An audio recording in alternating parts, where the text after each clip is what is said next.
আসন্ন ত্রয়োদশ জাতীয় সংসদ নির্বাচনে বাংলাদেশ জাতীয়তাবাদী দল বিএনপি মনোনীত চট্টগ্রাম সংসদীয় আসনের প্রার্থী আবু সুফিয়ানের নির্বাচনী ক্যাম্প উদ্বোধন করা হয়েছে। মঙ্গলবার সকালে চট্টগ্রাম নগরীর বিআরটিসি এলাকায় কোতোয়ালি থানা শ্রমিক দলের অফিস মাঠে এ নির্বাচনী ক্যাম্পের উদ্বোধন অনুষ্ঠিত হয়। অনুষ্ঠানে প্রধান অতিথি হিসেবে উপস্থিত ছিলেন বিএনপির ধানের শীষ মনোনীত চট্টগ্রাম ৯ আসনের প্রার্থী আবু সুফিয়ান। বিশেষ অতিথি হিসেবে উপস্থিত ছিলেন চট্টগ্রাম মহানগর বিএনপির সাবেক সাধারণ সম্পাদক আবুল হাশেম বক্কর। কোতোয়ালি থানা শ্রমিক দলের সাবেক সভাপতি সালেহ আহমেদের সভাপতিত্বে অনুষ্ঠিত এ উদ্বোধনী অনুষ্ঠানে আরও উপস্থিত ছিলেন মোহাম্মদ সেলিম খান, চট্টগ্রাম মেট্রোপলিটন হকার সমিতির সহ সভাপতি আব্দুল বাতেন, সাধারণ সম্পাদক মোহাম্মদ জসিম উদ্দিন, ফুটপাত হকার সমিতির সাধারণ সম্পাদক মোহাম্মদ আনোয়ার সহ ইউনিট ওয়ার্ড থানা ও মহানগর বিএনপি এবং অঙ্গ সহযোগী সংগঠনের নেতৃবৃন্দ।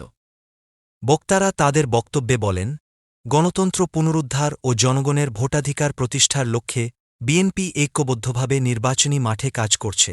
চট্টগ্রাম ৯ আসনে আবু সুফিয়ান একজন পরীক্ষিত ও জনপ্রিয় নেতা উল্লেখ করে তার বিজয় নিশ্চিত করতে সকল নেতাকর্মী ও সাধারণ মানুষের প্রতি ঐক্যবদ্ধভাবে কাজ করার আহ্বান জানান বক্তারা। অনুষ্ঠানে স্থানীয় নেতাকর্মীদের মধ্যে ব্যাপক উৎসাহ উদ্দীপনা লক্ষ্য করা যায়। Desk news, PIB ৭১ TV, Chittagong.